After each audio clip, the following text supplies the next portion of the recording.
Guys, আসসালামু আলাইকুম।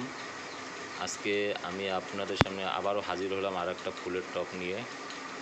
এটা আগেরটার চাইতে একটু ছোট, তো এটারও কাজ চলতেছে, কিছু কাজ বাকি আছে।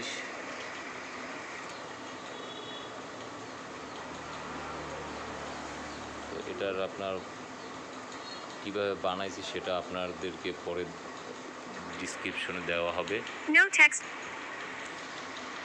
আপাতত আপনার কীভাবে বানানো হচ্ছে সেটা দেখানো হচ্ছে। তো আপনারা চাইলে বাসা বাড়িতে এরকম ফুলের টব, ছোট ছোট ফুলের টব তৈরি করতে পারেন।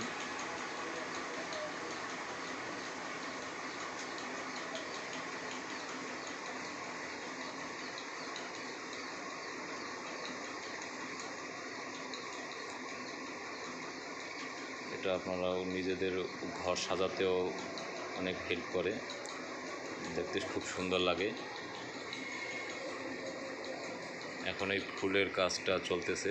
ফুলের কাজটা কমপ্লিট হওয়ার পরে এটা আবার রোদে শুকাতে হবে। রোদে শুকানোর পরে ভালোভাবে যখন শুকাবে তখন এইটাকে আবার ঘষে সমান করতে হবে।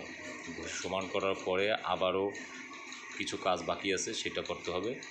তারপরে এক পর্যায়ে ধাপে ধাপে আস্তে আস্তে সম্পূর্ণ শুকিয়ে আসলে পরে একদম একটুও পানি না থাকবে, একদম পুরো শুকিয়ে যাবে, তখন এইটাকে আবার রং করা হবে। রং করার পরে একটা পূর্ণ রূপ নেবে ফুলের টবে।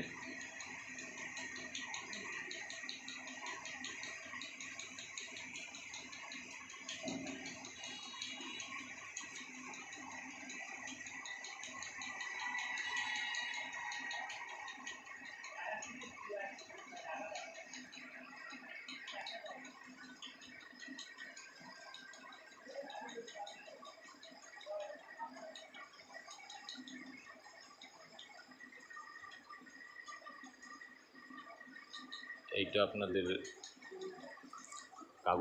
কাগজ দিয়ে তৈরি করা হয়েছে। এভাবে আপনারা তৈরি করে নিতে পারেন। হাত দিয়েও ঘষেও নিতে পারেন এবং কি ব্লেন্ডার দিয়েও ব্লেন্ড করে নিতে পারেন। আমরা হাত দিয়ে ঘষে নিয়েছি, একদম মসৃণ হয়েছে, একদম ক্লিয়ার, সফট। বেশি শক্তও না, বেশি নরমও না, এরকম করে দিলে সবচেয়ে বেশি ভালো হয়। আপনার ফুল তৈরি করতে অনেক ভালো হয়।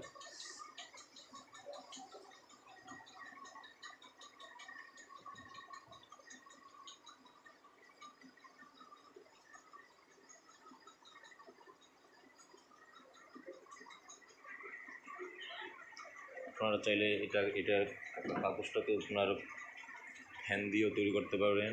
আবার অনেকে আছে আপনার আটা দিয়েও তৈরি করে।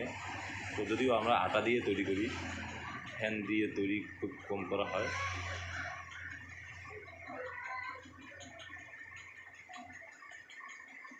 হয়তো অনেকে ফ্যান বুঝতে পারবেন না, ভাতের মার সব জায়গা তো সব ধরনের কথা চলে না, দেখো অনেকে আসলে বুঝবে না, তো সেজন্যই বলা হলো।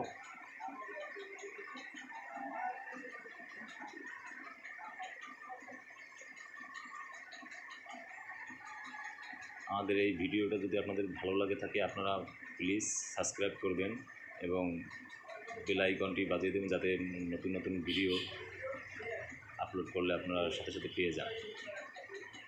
হয়তো আমার এই ভিডিওর কারণে আপনাদেরও হয়তো অনেক উপকার হতে পারে। আপনারা হয়তো কেউ এই ফুলের টব বানাতে আগ্রহী হতে পারেন। তো আমার এই ফুলের টব বানানো দেখলে হয়তো আপনারা এটা দিয়ে শিখতে পারবেন।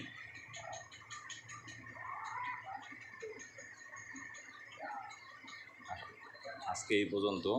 আবার এইটা যখন ফুল বানানো হবে তখন আবার এইটা আপনাদের সামনে রং করার পরে দেওয়া হবে।